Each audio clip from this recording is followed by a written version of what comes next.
Hello বন্ধুরা, নমস্কার সবাইকে। সবাই কেমন আছেন? আশা করি সবাই ভালো আছেন। তো আমিও আছি আপনাদের আশীর্বাদে, মোটামুটি ভালো। তো দেখতেই পাচ্ছেন যে আমার মেয়ের বিয়ে দেখতে দেখতে শুরু থেকে মানে শুরু হওয়ার আগেই যত যে শুরু হবে, তারপর একবার শুরু হয়ে গেলে শেষ হতে বেশি সময় লাগে না। আজকে ওর অধিবাস, মানে গায়ে হলুদ। আজকে হলুদ সন্ধ্যা, ভোরবেলায় গায়ে হলুদ লাগানো হবে।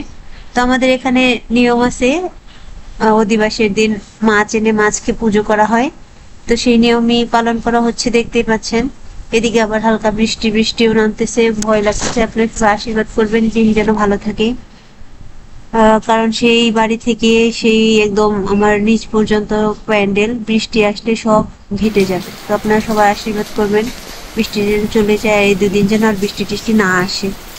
আপনার দর্জনের আশীর্বাদই অনেক কিছু আসলে আমি মানি। তো তাই আপনাদের কাছে আশীর্বাদ চাচ্ছি। আর এদিকে অধিবেশে রান্না শুরু করবে, তো সবকিছু গোছানো হচ্ছে। মা, বড়দি, পিসিমা, মা, আমার শ্বশুর মশাই সবাই মিলে তরি তরকারি কাটছে, দেখতেই পাচ্ছেন। অধিবাসী রান্নাগুলো আমার মাই করবে। আমার মা মোটামুটি এক ধরনের রাঁধুনি বলা চলে। গ্রামে কোনো অনুষ্ঠান হলে মা রান্না করতো আগে।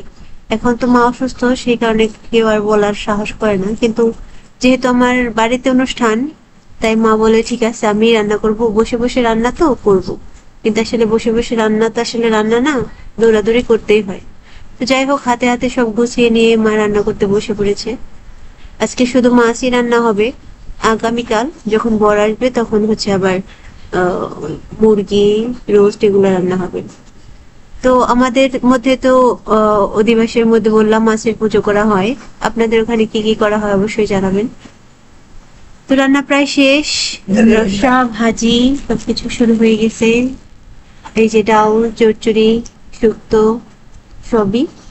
আজকে তেমন বাইরের কোনো লোকজন আমি বলিনি, শুধু এখানে যে আমার আমার বাড়ির মানুষ, মানে আমার শ্বশুর বাড়ির লোকগুলা আর আমার বাবার বাড়ির লোকগুলা, আত্মীয় স্বজন এগুলাই শুধু আমি বলছি, আর বেশি কোনো লোক বলি নাই। তো যেরকম বললাম যে বাইরের কোনো লোক নেই, শুধু আমার এপাশের আত্মীয় স্বজন আর আমার শ্বশুর বাড়ির ওপাশের আত্মীয় স্বজন। আর বাচ্চা কাচ্চা, মানে ছোট মেয়েরা, ছেলে বউরা যারা আনন্দ ফুর্তি করবে গায়ে হলুদ অনুষ্ঠানে, তারা সবাই খাবে। তো সেই আয়োজন করা হয়েছে। এদিকে আবার আমার ভাগ্নি অনেকগুলা ফল এনে ডেকোরেট করার জন্য কেক আনছে, তারপরে যে নানা ধরনের ফলমূল দিয়ে ডিজাইন করে করে মিষ্টি মিষ্টি দিয়ে অনেক সুন্দর করে সাজাইছে। এগুলা হচ্ছে ওই যখন হলুদ সন্ধ্যা করবে ওই সামনে দেওয়ার জন্য আর কি, সুন্দর দেখানোর জন্য। এই যে কমলা কেটে তরমুজ দিয়ে খুব সুন্দর করে ডিজাইন করছে, সারাটা বিকেল ভরা এই কাজটা করছে। তো আপনারা দেখতে থাকুন, আশা করি ভালো লাগবে।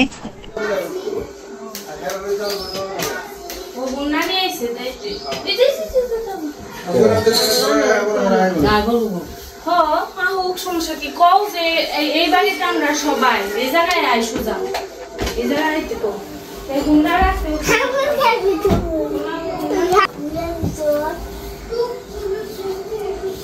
কি করব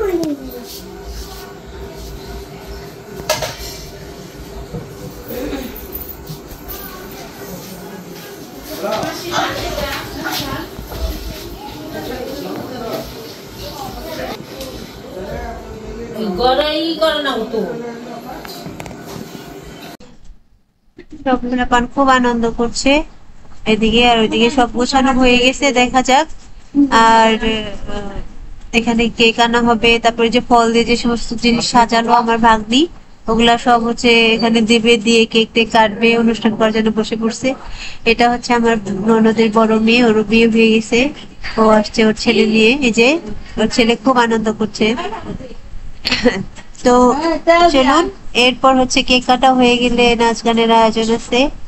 সবাই বসে আছে। একটু বৃষ্টি হয়েছিল সকালের দিকে যখন সবজি কাটলো তখন, কিন্তু তারপর আবার ভালোই গেছে, সারাদিন খুবই ভালো যাচ্ছে। আপনাদের আশীর্বাদে আর কি ভালো যাচ্ছে। এই যে এদিকে আমার ভাস্তি, ভাইয়ের বড় মেয়ে, মনের সাথে সেলফি নিচ্ছে, সাথে শিবমো, সবাই ভিডিও করতেছে। আসলে ভিডিও তো আমি করতে পারিনি, এর জন্য পরে ভয়েস ওভার দিয়ে দিলাম। আপনাদের ভিডিও কেমন লাগছে অবশ্যই কমেন্ট করে জানাবেন। আর আমি ভয়েস ওভার দিছি এর কারণ আমি যতক্ষণ ধরে এখানে ভিডিও করছি আর আমার যতক্ষণ ধরে ভয়েস ওভার আছে সারাক্ষণ বক্স বাজছিল, কারণ বিয়ে বাড়ি মানেই এখন বক্স, বিশেষ করে বিয়ে বাড়ি। ছেলে বাড়ি তবুও একটু যারা বাজায় ওগুলা সানায়ের সুর শোনা যায়, কিন্তু এখানে আর সেই না। ওই যে সব বাচ্চারা, যে সৌমিক, শিবম, তারপরে যে সবাই বসে আছে, সবাই অপেক্ষা করে বসে আছে নাচ গান দেখবে বলে। তো চলুন আমরাও দেখি কখন শুরু হয়, কি হয় না হয়। সত্যি বলতে কেকটা কাটা হলেই তারপর আর যা যা নিয়ম কারণ আছে ওগুলো করা হবে। তো ধৈর্য ধরে দেখতে থাকুন, আর কেমন লাগে অবশ্যই জানাবেন কমেন্ট করে। আশা করি ভালো লাগবে।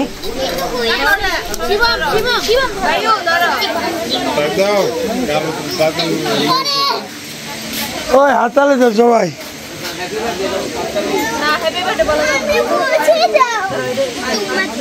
Happy marriage life.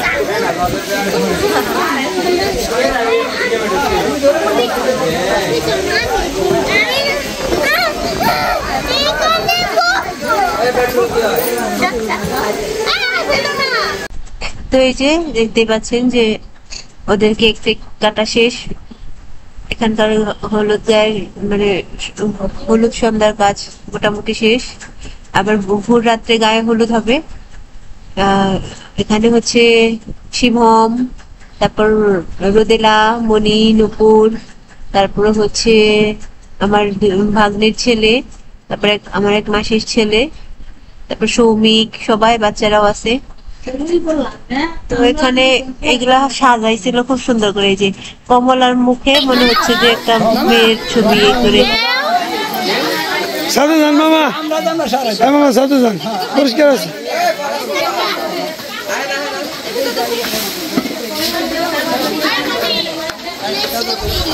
আমরা এখন বাজি করতে যাব, বাজি বিদ্যুৎটা নিয়ে আসি। যাও তুমি ফ্রেশ হও গা।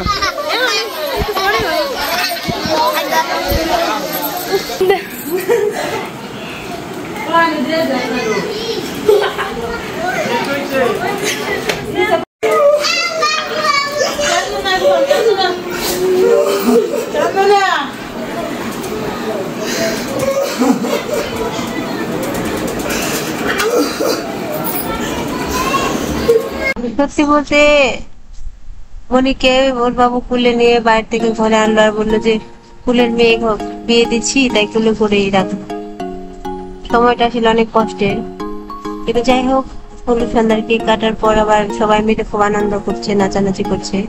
এখানে আমার কাকা, আমার পিসি, তারপর হচ্ছে যে আমার ভাগ্নি ভাস্তিরা সবাই, আরো তাপস মানে আমার ভাগ্নি জামাই যত বন্ধু বান্ধব আছে যারা আসছে সবাই খুব আনন্দ করছে। অনেক রাত পর্যন্ত, একদম 1টা 2টা পর্যন্ত নাচানাচি চলছে, থামার নেই। যারা নাচছে তাদের এরা কিন্তু এখনো খায়ও নি, এদের শরীরে কোনো ক্লান্তিও নেই, খুব নাচানাচি করছে, আনন্দ করছে। যাই হোক এটাও একটা ভাগ্য, আসলে এটাই তো নিয়ম। মেয়েদের তো আসলে বাবার ঘরে থাকার নিয়ম নেই, চলেই যেতে হয়।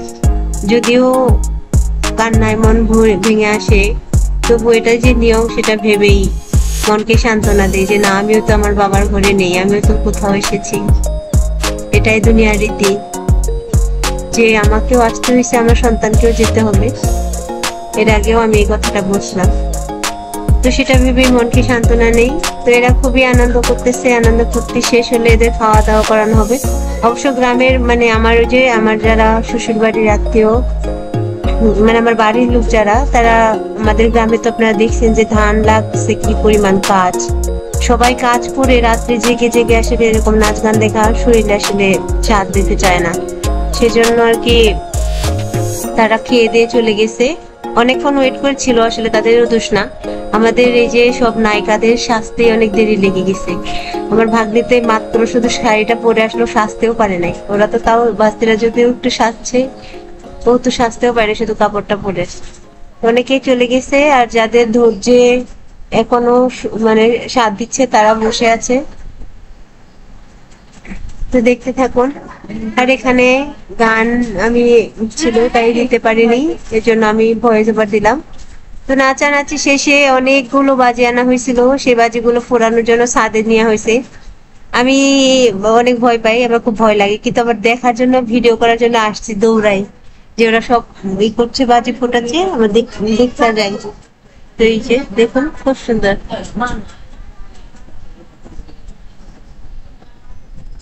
তো আমার ভিডিও এই পর্যন্তই।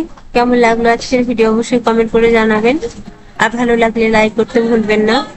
আর সাথে এর আগে আরো ভিডিও দেখতে এখনই চ্যানেলটাকে সাবস্ক্রাইব করে ফেলুন। তো ধন্যবাদ সবাইকে। আগামী আরেকটা ভিডিও নিয়ে আসা পর্যন্ত সবাই ভালো থাকুন, সুস্থ থাকুন, সুন্দর থাকুন। ধন্যবাদ সবাইকে।